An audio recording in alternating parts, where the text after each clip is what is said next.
Hi, it's Brendan at Remax Kelowna here, and I'm sitting with Owen at Reflection Pools.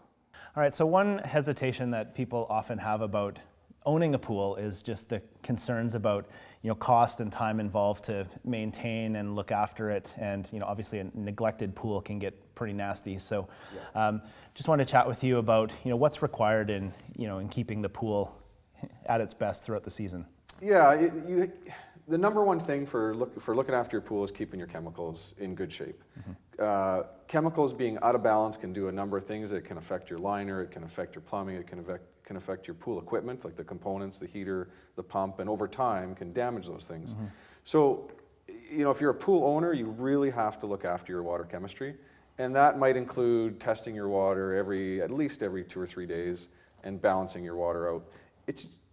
It's fairly straightforward, it's fairly easy. Our goal with our company is to get you up and running, help you through that process in the first summer, and get it so that you're doing that yourself, mm-hmm. ideally. Yeah, so educate them on how all this stuff works so they can look after it and not have any problems down the road. That's right. And it's not super hard to do. It's just taking the time to, it's no different than owning a car and having to put gas in it every 3 or 4 days or mm-hmm. a week. You got to just take the time to check your chemicals, look after the water, and make sure that everything's running smoothly.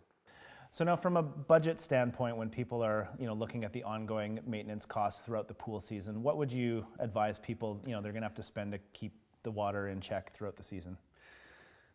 The budget for looking after your pool can vary greatly. Mm-hmm. If you're on top of it, of your water quality, your water chemistry, it's going to be very inexpensive to run. Mm-hmm. If you're playing catch up and you let your pool get to a point where you got to add a lot of chemicals to get it back in shape, then it can be costly. So the range can be quite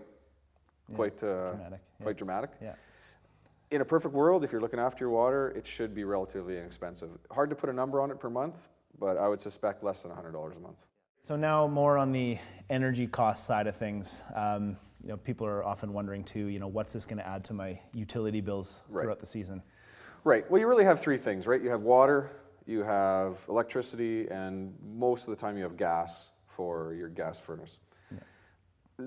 The gas, let's talk about the gas first. The gas can vary. If you're running your pool in March, you're going to spend a lot of money on gas. If you're running it in October, you're going to spend a lot of money on gas. So there is a big variance in what you should expect to pay depending on how much you're running your pool. With our Okanagan weather, you're not heating your pool a lot in July and August. Right. You're really probably not using that heater at all. Water costs, very insignificant. You add water every once in a while, you are going to lose water to evaporation. Your utility bills, you'll hardly notice a difference mm-hmm. in what you're using for water. Electricity, one of the things we do as a company is, and it just started in the last year or so, we started putting variable speed pumps into pool systems. So you have a really good opportunity to run it at lower speeds, conserve energy, and run it at higher speeds, to get proper filtration. But electricity costs, I would guess that you're no more than $20 or $30 a month to run that pump. Excellent. For your swimming season.